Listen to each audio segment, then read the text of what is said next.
बिस्मिल्लाहिर्रहमानिर्रहीम। अस्सलाम वालेकुम नाज़रीन, आप देख रहे हैं प्रोग्राम कड़वी बात और मैं हूं जुल्फ़कार मीर। नाज़रीन, अल इजाज़ स्वीट होम नाम तो सुना होगा और हम इससे पहले भी इस इदारे के हवाले से मुतअद्दिद बार गुफ्तगू कर चुके हैं, लेकिन ईद के दिनों में ख़ुसूसी तौर पर इसका तज़किरा इसके लिए भी होता है कि हमेशा हर साल की तरह इस बार भी ईद के मौके पर चकवाल प्रेस क्लब का वफ़द उसने अल इजाज़ स्वीट होम का दौरा किया। अब इस इदारे के हवाले से जो नए देखने वाले नाज़रीन हैं, मैं बताता चलूँ कि पीर वक़ार हुसैन शाह मारूफ सियासी और समाजी शख्सियत है। उन्होंने ये इदारा अपने वालिद गिरामी के नाम पर कायम किया और इब्तदाई तौर पर ये किराए की बिल्डिंग में इसको बनाया गया और उस वक़्त तकरीबन 30-35 के करीब ऐसे बच्चे जो वालिदैन की शफ़क़त से महरूम, वालिदैन के साए से महरूम थे, उनको इस इदारे में लाया गया और इसमें बड़ी तादाद उन बच्चों की थी जिनका ताल्लुक बलूचिस्तान से है।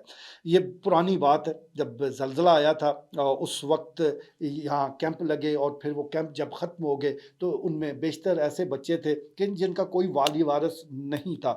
हुकूमत का काम तो वैसे भी एक ख़ास वक़्त के लिए होता है, जब वो वक़्त गुज़र जाए, फ़ंड्स ख़त्म हो जाए तो फिर उनके लिए तो उस कैंप को जारी रखना नामुमकिन हो जाता है। लेकिन उस वक़्त पीर वक़ार हुसैन शाह करूली वो मैदान में उतरे और उन्होंने उन तमाम बच्चों को गोद ले लिया। एक किराए की बिल्डिंग में उन्होंने इस स्वीट होम का आगाज़ किया, वहाँ इनकी तालीम, तरबियत का ख़्याल रखा। फिर उन्होंने इन बच्चों के लिए एक बड़े इदारे को कायम किया और उसका नाम भी अल इजाज़ एजुकेशन सिस्टम रखा, जहाँ पर हॉस्टल की सहूलत भी मौजूद है। अब ये बच्चे बड़े स्कूल में मुंतकिल हो चुके हैं।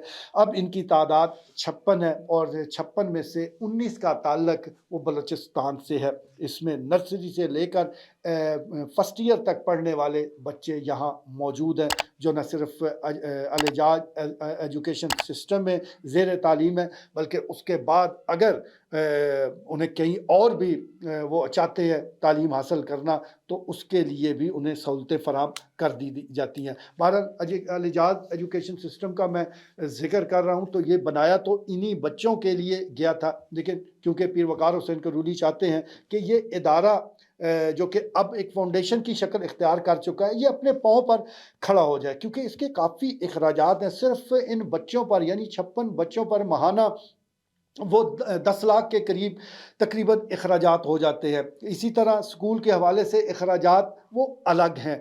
तो ये हर वक्त वो कहते हैं एक जैसा नहीं रहता, अच्छा बुरा वक्त आता रहता है। तो पीर साहब का ये एक ख्याल है, बल्कि वो ये चाहते हैं कि ये इदारा अपने पाँव पर खड़ा हो जाए, ताकि वो हो या ना हो, वो माली मामनत करने के काबिल भले भी खुदा न खास्ता ना रहे, तो ये इदारा अपने पाँव पर खड़ा हो। यही वजह है कि उन्होंने अल इजाज़ एजुकेशन सिस्टम एक बेहतरीन बिल्डिंग कायम की। वहाँ बिल्डिंग भी स्टेट ऑफ द आर्ट है, उसमें जो लैब मौजूद है, उसमें जो क्लास रूम है, सब स्टेट ऑफ द आर्ट वो काम हुआ पड़ा है। और इसी वजह से जब ये तामीर इसकी मुकम्मल हो चुकी थी तो उस वक्त एक प्राइवेट स्कूल, बड़ी चेन का प्राइवेट स्कूल है, उसके कुछ ज़िम्मेदारान ने पीर साहब से रब्ता किया, इस स्कूल का विज़िट किया और पीर साहब को ऑफ़र दी कि आप 10 लाख माहाना किराए पर ये बिल्डिंग उनको दे दें, ताकि वो यहाँ अपना स्कूल बना सकें। तो पीर साहब, पीर वक़ार हुसैन शाह साहब ने उनसे सिर्फ़ एक ही सवाल किया कि क्या ये जो बच्चे हैं 56, इनको भी आप यहाँ अकोमोडेट करेंगे और बच्चों के साथ इनकी तालीम का सिलसिला भी जारी रहेगा? तो उस पर उन्होंने जो जवाब दिया, वो हमारा जो माइंड सेट है, जो एलीट क्लास का, वो उस जवाब में छुपा हुआ है। उनका ये कहना था कि ये बच्चे हमारे बच्चों के साथ नहीं पढ़ सकते, क्योंकि इनकी मौजूदगी की वजह से हमारे बच्चों का जो कॉन्फिडेंस है वो लूज़ होगा, वो परेशान होंगे, वालिदैन उनके सवालात उठाएंगे। तो फिर पीर साहब ने उनको कहा कि ऐसा कैसे मुमकिन है कि जिन बच्चों के लिए मैंने ये बिल्डिंग बनाई है, मैं उनको बाहर निकाल दूँ और आपको बिल्डिंग के अंदर ले आऊँ। लिहाजा उन्होंने माजरत की, दूसरे लफ्ज़ों में माहाना 10 लाख रुपए ठुकरा दिए और अपनी गिरा से उन्होंने वो अब इस पूरे इदारे पर माहाना लाखों रुपए खर्च कर रहे हैं। और इसमें सबसे बड़ी बात ये है कि कोई डोनेशन नहीं ली जाती, यानी ये अपनी गिरा से काम हो रहा है, ये अपनी ज़ाती सरमाए से इस पर इन्वेस्ट किया जा रहा है।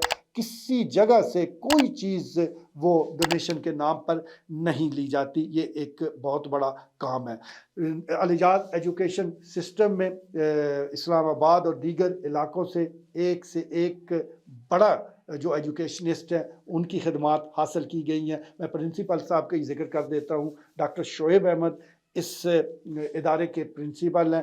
وہ یہ سارے معاملے کو چلا رہے ہیں. انتہائی انٹلیکچوئل ٹائپ کے وہ ایجوکیشنسٹ ہیں اور بڑے ہی آپ کہہ لیں کہ ہر وقت وہ گیان ہی بانٹتے رہتے ہیں. مختلف آپ چینل دیکھیں, پی ٹی وی ہے, اسی طرح جیو نیوز ہے, جتنے بڑے چینلز ہیں اس پر بیٹھے وہ گیان بانٹتے ہمیں نظر آتے ہیں. تو وہ ایک ایسی شخصیت ہے جن کی موجودگی میں یہ بچے تعلیم حاصل کر رہے ہیں. ایک تو 56 یہ ہے, اگر ٹوٹل اس ادارے کی تعداد وہ میں آپ کو بتاؤں تو وہ تقریباً 350 بچے ہیں. وہ اپنے خرچے پر پڑھ رہے ہیں, فیس بھی ماہانہ دیتے ہیں, ساری چیزیں.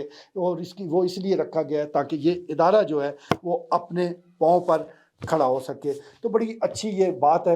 جس طرح میں گزارش کر رہا ہوں ادارے کے حوالے سے تو میں نے آپ کو ڈیٹیل بتا دی, لیکن عید کا دوسرا دن چکوال پریس کلب کے وفد نے, جس میں چیئرمین پریس کلب خواجہ بابر سلیم موجود تھے, عبد الخالق موجود تھے, تو اس وفد نے یہاں دن گزارا, بچوں کے ساتھ کھانا بھی کھایا, گپ بھی لگائی, اور ان کی خوشی, ان کا جو اطمینان ہے وہ نظر آ رہا تھا کہ وہ یہاں خوش ہے. اس میں تو کوئی دو رائے نہیں کہ جو بھی والد یا والدین کے سائے سے محروم ہو تو ایک خلش, ایک کمی وہ موجود رہتی ہے, اس کو دور نہیں کیا جا سکتا. لیکن جو بھی دنیاوی ضروریات ہیں, جو بھی سہولیات ہیں, اگر وہ ان کو فراہم کر دی جائے تو چلیں, تک جو ہے وہ ختم نہیں ہوتا, تو کم ضرور ہو جاتا ہے. تو میں سمجھتا ہوں کہ الاعجاز جو فاؤنڈیشن ہے یہ کام بڑے ذمہ داری کے ساتھ اور بڑے اچھے طریقے سے کر رہی ہے. بچوں کو جو عزت نفس ہے اس کو بھی مجروح نہیں ہونے دیا جاتا. کوئی ایسا فوٹو وہ سامنے نہیں لانے دیتے کہ جس میں وہ بچوں کو کچھ چیز دے رہے ہیں, کوئی عیدی دے رہے ہیں, کوئی بیگ دے رہے ہیں, کوئی ان کو گھمایا پھرایا جا رہا ہے. ایسی چیزیں وہ سامنے نہیں لائی جاتی. لیکن بچوں کے چہرے, بچوں کی خوشی, بچوں کا اطمینان بتا رہا تھا کہ وہ اپنے جس ادارے میں زیر تعلیم ہے, جس میں ان کی تربیت بھی کی جا رہی ہے, وہ یہاں خوش ہے. آج کے لیے اتنا ہی. اجازت دیجیے. اللہ نے کے بعد.